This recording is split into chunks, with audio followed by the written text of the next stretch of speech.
அம்மா சுந்தரி, உன் பாட்டியே இப்படி எல்லாம் நடந்துகிட்டேன்னு தெரியுமா? உங்க அப்பா உங்ககிட்ட ஒண்ணுமே சொல்லியிருக்க மாட்டாரு. உங்க அம்மாவுக்கு ஒரு வயசா இருக்கும்போதுதான் உன் தாத்தா விழுந்தேன். அதுக்கப்புறம் இந்த உலகத்துல எல்லாமே எனக்கு உங்க அம்மா தான். ஒரு நிமிஷம் கூட அவளை விட்டு என்னால பிரிஞ்சிருக்க முடியாது. அவ வளர்ந்து ஆளானதுக்கு அப்புறம் உனக்கு இஷ்டப்பட்டவனே நீ கல்யாணம் பண்ணிக்கன்னு சொன்னேன். ஆனா வர்றவன் வீட்டோட மருமகனா இருக்கணும்னு சொல்லிட்டேன். என்ன எப்பவும் அவளை பார்த்துக்கிட்டே இருக்கலாங்கிறதுக்காகத்தான்.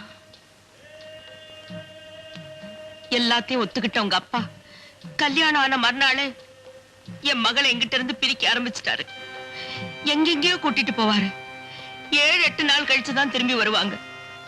ஒரு தடவை 2 தடவை இல்ல, எத்தனையோ தடவை. அதை என்னால தாங்கிக்கவே முடியல. அத அந்த ஆளுகிட்ட சொன்னேன். அத பெரிய விஷயமா எடுத்துக்கிட்டு என் மகளை நிரந்தரமாவே என்கிட்ட இருந்து பிரிச்சு கொண்டு போயிட்டாரு. அதுக்கப்புறம்